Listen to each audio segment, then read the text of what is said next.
cada alma nossa, na grande cabeça, no grande cérebro, é um neurônio. Entendeu? Simbolicamente é um neurônio.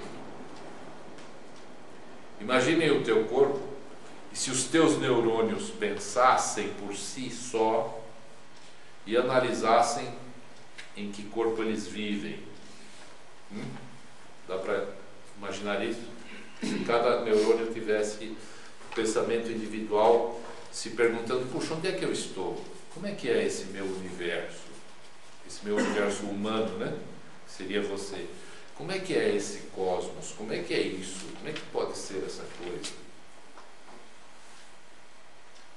Então, nós como almas pertencemos a um grande cérebro. Somos neurônios que trabalham recebendo a energia, né, do espírito. Entenderam? Por isso que todas as nossas últimas reuniões têm tocado na tecla de energia, energia, energia. Preciso pensar sobre isso. Cada vez que nós analisamos nosso comportamento, nós temos que pensar como foi o nosso comportamento como alma na vida anterior, nas vidas anteriores. Como é que nós nos comportamos em passagens anteriores? Quem será que nós fomos?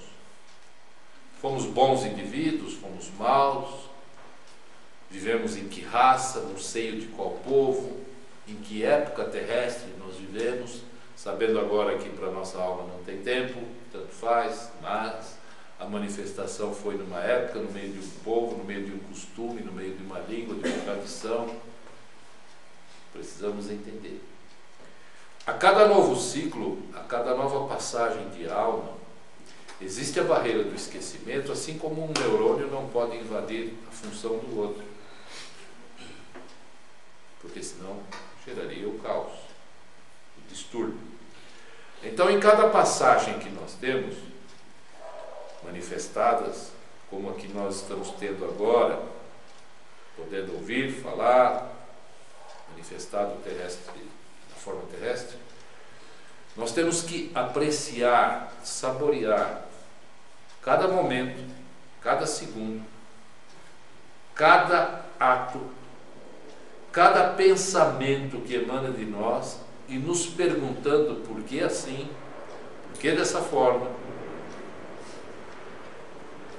por que pensamos assim, por que agimos assim, por que estes pensamentos fluem dessa forma dentro de nós. O que nós podemos fazer para alterar, mudar ou aproveitar mais isso? Isso é viver em busca de sabedoria. Ser pensante. Por quê? Se nós falarmos uma coisa, como foi lido agora há pouco, a respeito de Gorgias, que dá uma coisa que não dá nem princípio nem fim, e você fica em torno daquilo, correndo atrás de entender aquilo, nisso que ele escreveu, nisso que ele, durante a existência dele, deixou escrito, nós entendemos um sofisma, onde na maioria das vezes, se nós não nos atentarmos, nós vamos correr a vida inteira. O ser humano continua correndo atrás de sofismas. Quando os coptas significa egípcio, mesma coisa. Quando os coptas, em Alexandria, segunda cidade maior do Egito, e falavam a língua copta, dos quais alguns manuscritos foram encontrados escritos nesta língua, que antecedia o egípcio atual, a língua.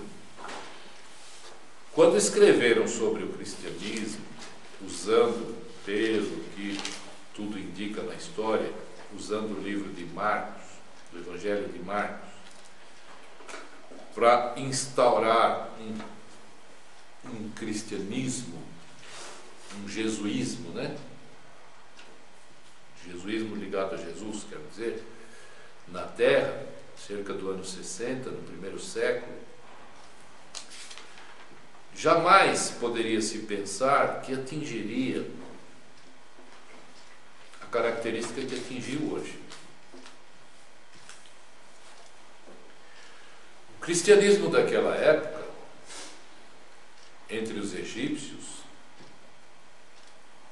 entre o povo copta, e ainda existe a igreja copta, que mantém uma tradição, mas que já sofreu muitas reformulações e que não se submetia ao Vaticano, tendo o seu próprio Papa, né?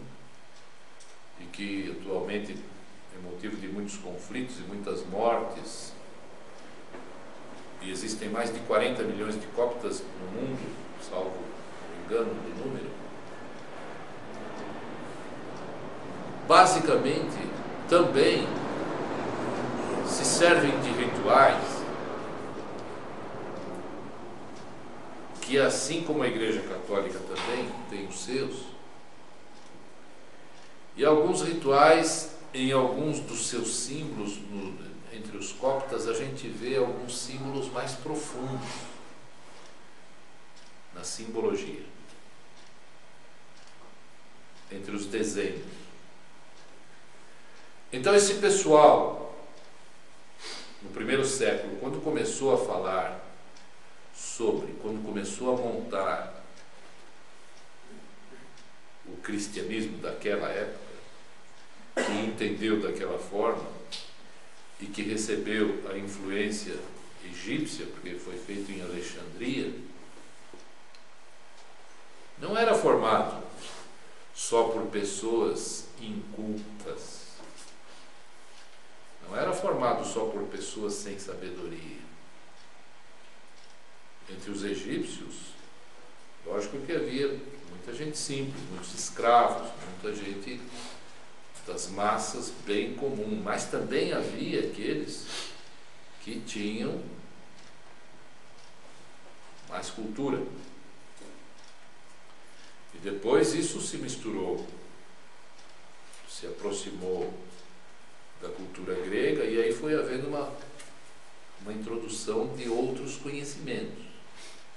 E o cristianismo chegou até nossos dias com uma imagem que muitas vezes para nós fica difícil de aceitar, para quem estuda um pouquinho mais. Por quê? Porque começa a apresentar sofisma em muitos aspectos. Tá certo?